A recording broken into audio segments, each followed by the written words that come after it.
Hi everyone, this is Krupa from Color My Soul, and today I would like to show you the two types of images that you should look out for when searching the internet for either pictures, words, or alphabets that you would like to print, trace, and dot. So the first type of image is either one of these two, where there is only one outline to trace along. And what I want you to notice is that this outline is consistently the same thickness throughout the image. So when you trace an image like this, you only have one size of thickness all along the outline. So my dot sizes are pretty much the same all along the silhouette. The second type of image that you want to be looking out for is something like this. And the clear difference between the two is that on this image, there's lines that go from thin to thick to thin. And in this video, I'm going to be showing you how to trace these type of outlines to get a completely different effect from pictures with one consistent size of outline. Okay, so my printout has been prepped for tracing and secured in place. If you'd like to see what preps I've done up to this point, please have a look at my tutorial called How to Make Transfer Paper. I've also chosen the tool with the finest point that I have. And now I'm going to start tracing. So we just start on one end.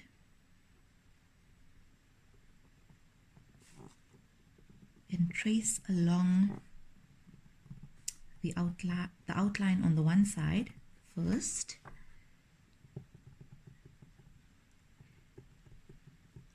So remember to really go slow and take your time with this, especially in this case where we've got outlines on both sides and where they meet here on the edges, on the ends, is very close.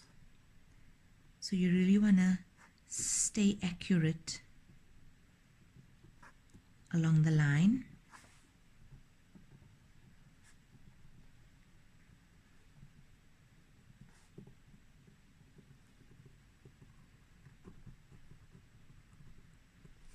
Okay, the other side.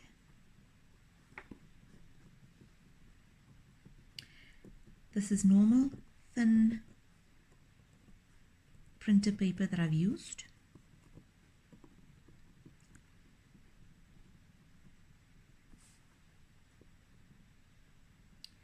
And the reason you want to stay accurate with the curves and lines that you're tracing out is because we're actually going to be dotting in between these lines.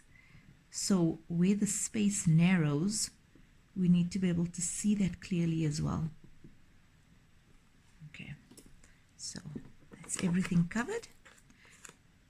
Remove our printout.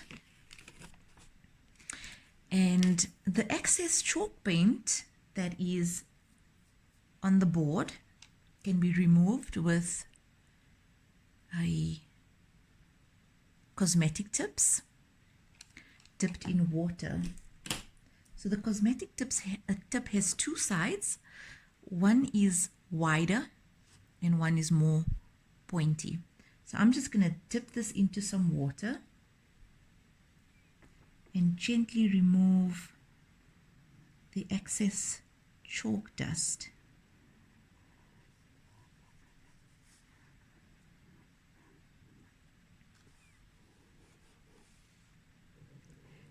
It just makes it a little bit easier to see the actual guidelines that we need to work with.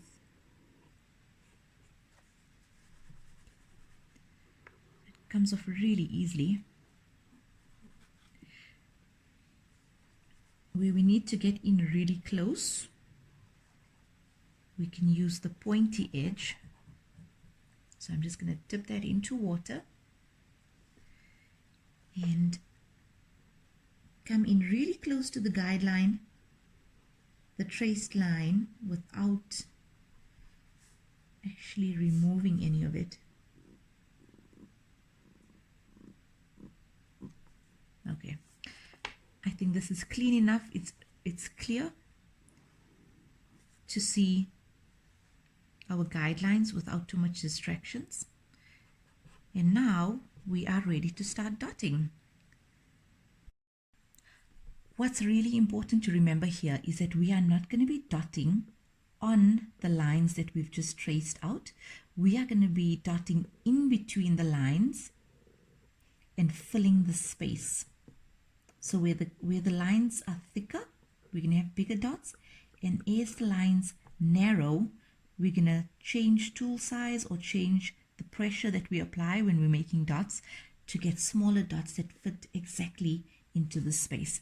So I like to start with a section where there's a bit more space and we need a bit of a bigger dot. So you want to place your dot so that it fits exactly between the lines.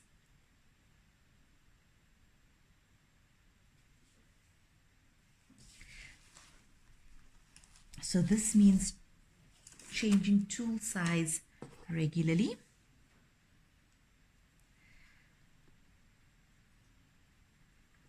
Or as I mentioned, you can use the same tool, and by applying slightly less pressure, you're able to still get smaller dots. So I'm just going to do a few on this side. Normally I would be rotating this board. I would normally be rotating my project board so I can clearly see what I'm doing. So I hope I don't touch any dots together as I'm doing this.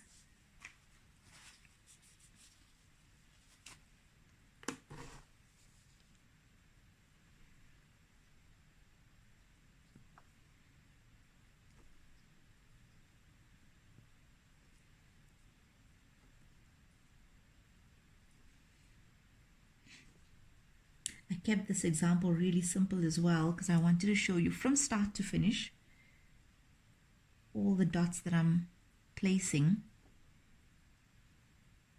without the video getting too long.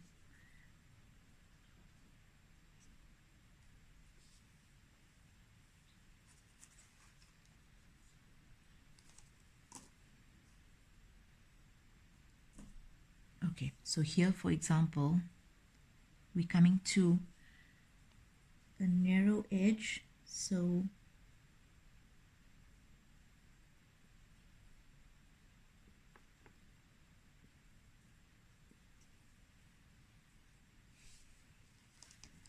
I used a ball tool and I did dots from that point all the way until the end, because as I'm placing dots, they're becoming smaller, and by the time I reach the end, we have a small dot. So I'm going to do the same over on this side.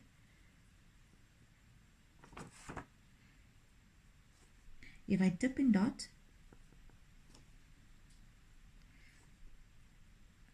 I will have the same size of dots, but if I dip once and continue, the dots are going to get smaller.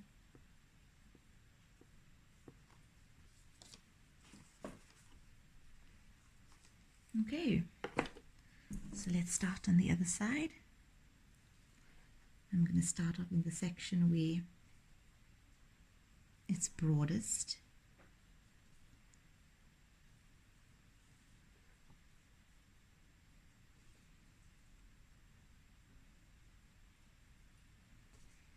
So I'm going to apply slightly less pressure here, and I'm stopping as soon as I see the dot is filling the space between the lines.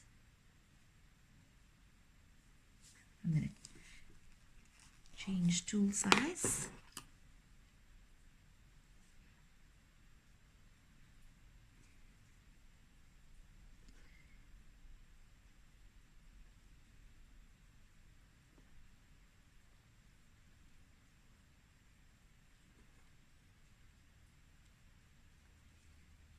So really try to not go over the lines. because otherwise you're going to lose the effect where the dots go from big to small. The lines go from thick to thin. So I'm changing over to a ball tool right now, and we're just gonna taper off.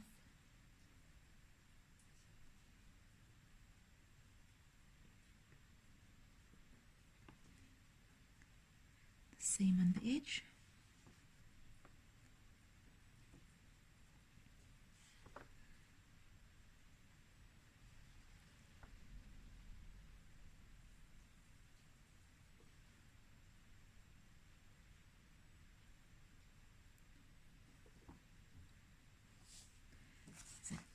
There's space for a teeny tiny dot over there, so I'm gonna go to a really tiny tool and just fill that one dot. There we go. So I'm gonna leave this to dry so that I can show you what it looks like once I remove the guidelines. I just like to show you that when you're doing alphabets, try to really get into the corners. So for example here, I've already changed tool size from bigger to smaller, but I haven't quite reached the edge of the line that I've traced out. So you can use a fine tool and just make a teeny tiny dot on the edge. The same here as well. There's a bit of space over here. We can still fill in a small dot. There's a space over here.